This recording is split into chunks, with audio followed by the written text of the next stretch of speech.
Like, share and subscribe for more great Cobra Kai content. Turn on notifications to never miss another Cobra Kai video again. Help get this video to 100 likes if you would like us to keep releasing more Cobra Kai videos like this one. Please share this video on Facebook, Twitter, Reddit, Instagram and other social media platforms, to help new and old fans find these Cobra Kai videos. Today's story was written by Ali R. Swan. Please remember to support the writers on social media. And now let's begin. Daniel had finished making a batch of Chocolate Banana-rama pancakes and placed the stack of the table, which was Samantha's favorite breakfast. Before he could even manage to call for the kids, his son Antony was already sitting at the table, prepared to devour the pancakes. Remember to save some for Sam and Robby, Daniel told him, but Antony didn't seem willing to give up any of the stack. They snooze, they lose. Antony grabbed the syrup, but Daniel was able to grab the stack before Antony could create a maple-flavored flood. Hey! Daniel moved 3 pancakes onto a plate and then placed it in front of Antony. There, go nuts. He then placed the remaining pancakes a few inches away from his son. Just enough to where he would have to get up to get more. Though Antony seemed satisfied with making a pancake taco with the cakes he already had, Daniel decided it might be safe to make another batch. Sam. Robby. Daniel yelled as he started making the batter. Samantha came down shortly after he called and sat down at the table. Smells good, she took 2 onto a plate. Good morning to you too, Daniel responded as he finished the batter and then began to cook. Robby. You better hurry up. He turned to his daughter. Is he up yet? If he wasn't, he's got to be now, Sam replied. Well, can you see if he is? Daniel asked. Before the food is gone. Samantha glanced at her brother as he finished off his 3 cakes and then attempted to reach for the plate next to her which still had a few on it. Yeah, Sam nodded before getting up and going upstairs. She went over to the guest room where Robby was staying, and knocked. Robby. She pressed her head against the door, trying to listen. She couldn't hear anything and then knocked again, this time entering. Robby was lying face down in bed with a pillow pressed up against his head, in attempts to block out any noise. His head was pounding and Samantha knocking on his door wasn't helping matters. He had felt like he had been hit by a truck and then dragged for a couple miles since he had woke up an hour ago. He had been trying to get back to sleep, but with no luck. Robby. He forced himself to turn over and then sit up. My dad has been calling you for breakfast. Samantha took a step closer. Are you okay? Yeah, Robby nodded, running his hand through his hair and then rubbing his eyes. Just tried, I guess, I didn't even hear him. Well, if you're hungry, you probably should get down there before Antony consumes it all. Robby nodded and forced a smile. Be down in a minute. Once Samantha left the room, Robby managed to force himself up despite the pain in every part of his body and the idea of food making him feel nauseous. He didn't want the Larussos to worry and he figured he would have to get up eventually for training, so it might as well be now. Robby went downstairs and sat at the end chair, sitting across from Sam. Daniel noticed something was up almost instantly. Doing okay? He asked, placing a hand on Robby's shoulder. You slept pretty late. I wish. Yeah, just tired, Robby answered. Been training hard, I guess. Well, don't train too hard, Daniel said, placing a plate with 2 pancakes on it in front of him. Make sure to eat up, build up your strength for today. As long as you're up for training. Yeah, I am, Robby could handle it. I've felt worse. I'm probably just sore. It's nothing.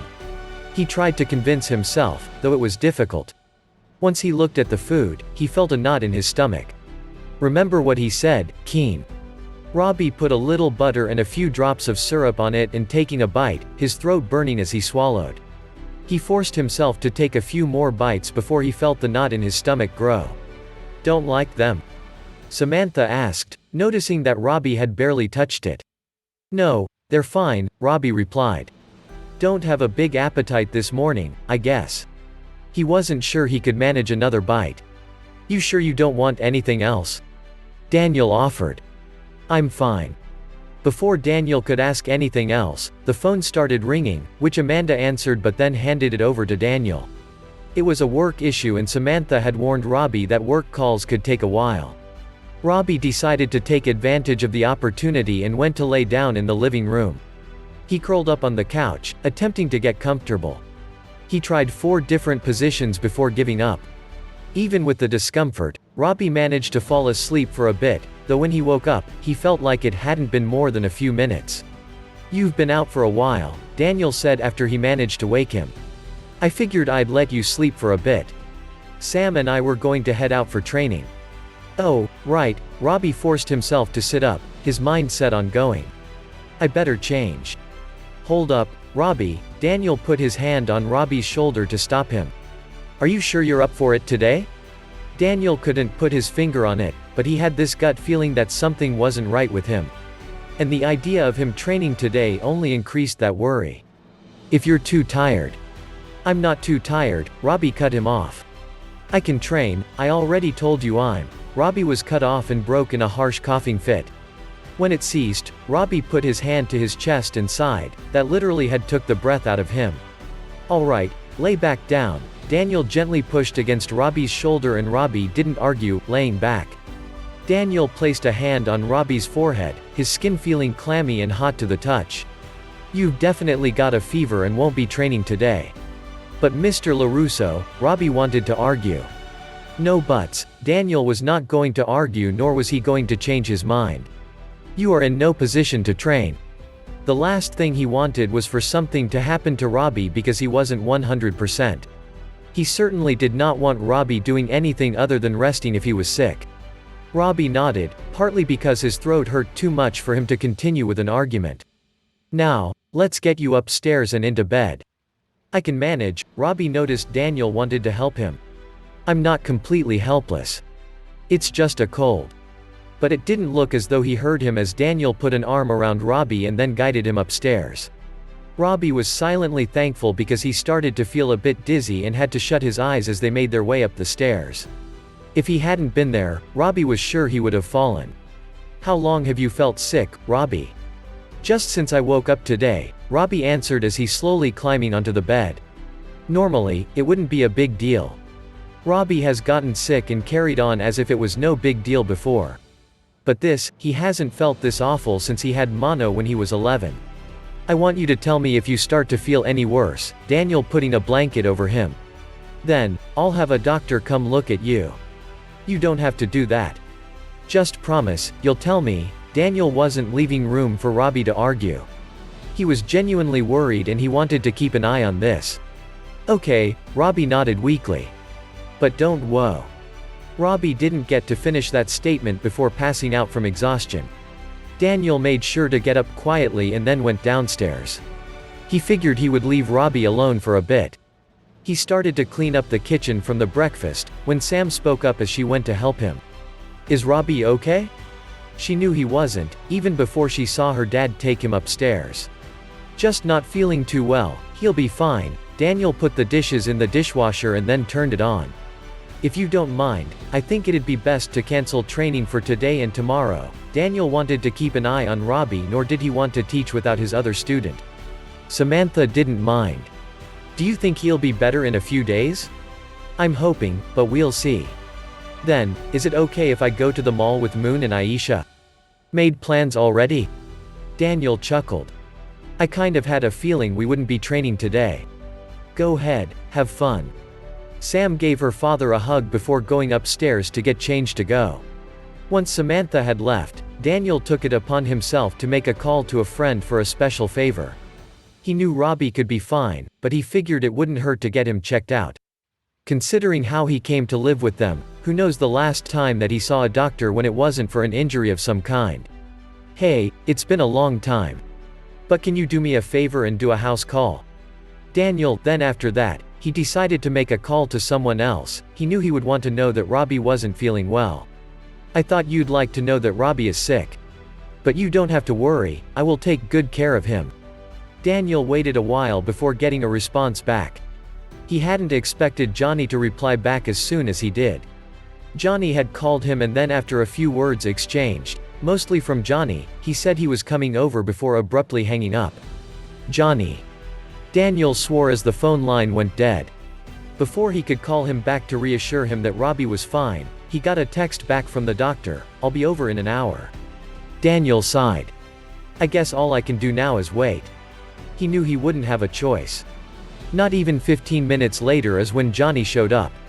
Daniel knew it was him before he answered the door.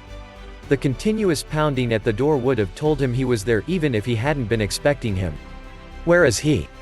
Johnny stepped inside as soon as Daniel answered the door. "How bad is it?" "Hold up, Johnny," Daniel pulled him back before he got too close to the stairs. "And keep your voice down, he's resting." They had some time before the doctor got there and Daniel wanted Robby to stay asleep for as long as possible. "It's okay, he's okay." "You said he is sick?" Daniel nodded. "He is, but where is he? Can you let me finish?" Daniel snapped and quickly caught himself before his voice rose too high. He took a breath and when he was sure that Johnny would allow him to talk, he decided to start again. "Robby is fine. He wasn't feeling too well, and he does have a fever, but it doesn't look serious. But I called a doctor to be sure." Daniel wanted to cover all bases. "That's good," Johnny nodded and felt relieved. The doctor should be here within the hour. Daniel wasn't sure exactly when but he knew she would come soon enough. "I want to see Robby.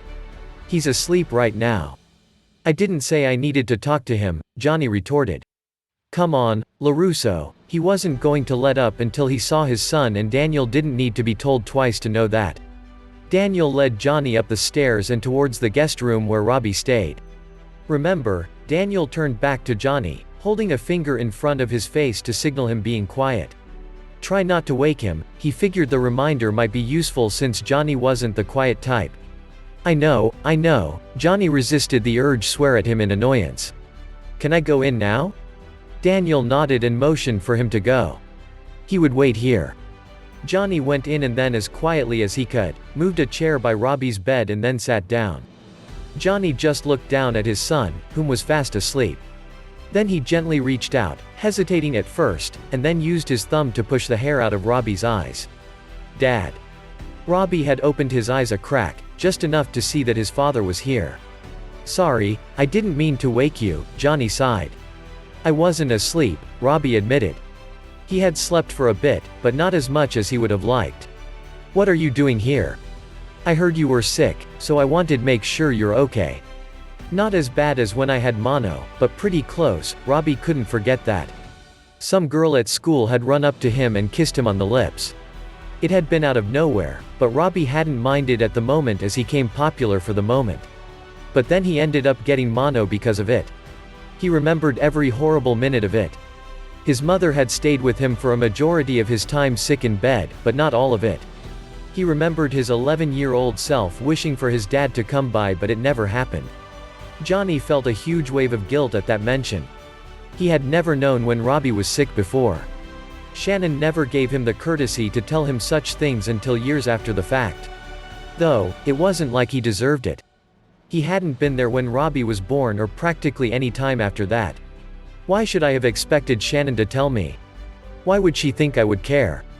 And he would have to live with that. I should have been there then.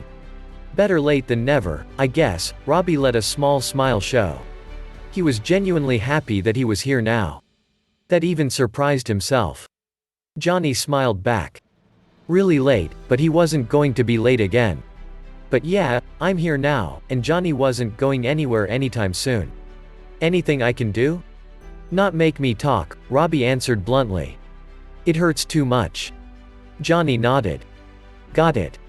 "I hate to interrupt," Daniel chimed up, still standing at the doorway as he had wanted to give Johnny and Robby some space. Johnny looked back, obviously annoyed. "Of course, you would." Johnny thought bitterly. "But the doctor is here. And Johnny, I think you may know her." Daniel stepped aside, allowing the blonde woman to walk into the room. Johnny blinked and stared at her, as if he was unable to believe it. "Allie." "Hi Johnny," she greeted. "Long time." "It has, yeah." Johnny found himself being choked up. He couldn't even think of what else to say. How have you been?" "Good," Allie answered. "Well, there's been some good and some bad." "That's good to hear," Johnny said quickly. "Well, nice going, idiot." Stop smiling like a moron. Ali laughed. Yeah. Robby was amused. He never thought he would see the day where his father fell short with his words. He usually had plenty to say, and with having no filter, he didn't hold back. This must be the old girlfriend. Clearly, he still has the hots for her. Hi Robby. Ali sat next to him and then took some things out of her bag. I'm Ali. I heard. Daniel said you aren't feeling well. Anything in particular?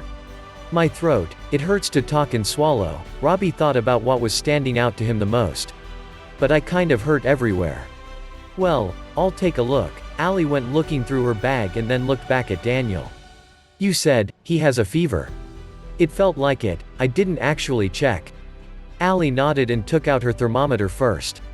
I'll just put this under your tongue. When Robby opened, Ali did so. And no talking. Robby resisted the urge to laugh. No arguments there. So how long have you been a doctor? Johnny asked. 10 years now. Ali roughly estimated. Do you like it? Yeah, I think I've always wanted to be a pediatric surgeon. You're a surgeon making a house call. Johnny arched an eyebrow. Well, this was a very special case. Ali did not make these often. Thanks for coming. Daniel couldn't thank her enough. Of course, Ali looked back at Daniel and then back to Robby as the thermometer beeped.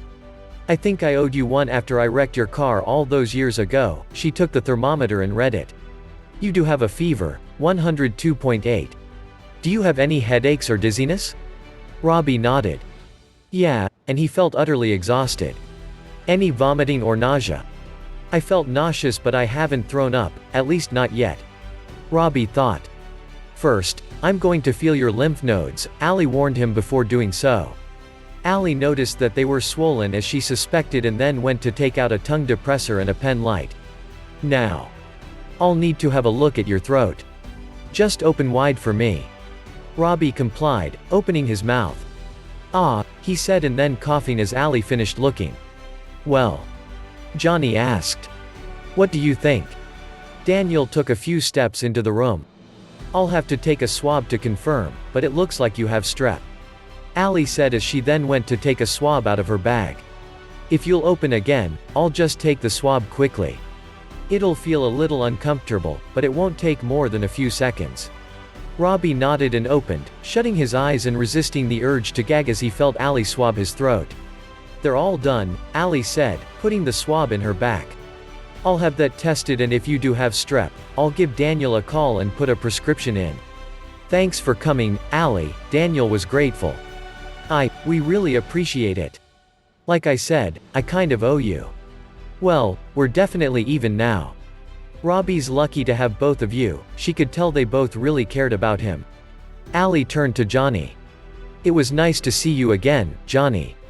Why yeah, you too. Johnny's face went red. Once Ali had left, Johnny looked over at his son, whom was smirking. I guess we know how to get my dad to shut up, Mr. Larusso, he said. Bring in the hot blonde ex-girlfriend. Oh, shut up. Johnny groaned as both Daniel and Robby laughed. You shouldn't be talking. Robby knew that was true, but that had been worth the pain. And that's the end of the story. Did you enjoy it? Let us know what you think in the comments. Help get this video to 100 likes if you would like us to keep releasing more Cobra Kai videos like this one. Don't forget to subscribe, and turn on notifications to never miss another Cobra Kai video again. Please share this video on Facebook, Twitter, Reddit, Instagram and other social media platforms, to help new and old fans find these Cobra Kai videos. And we'll catch you in the next one. Peace.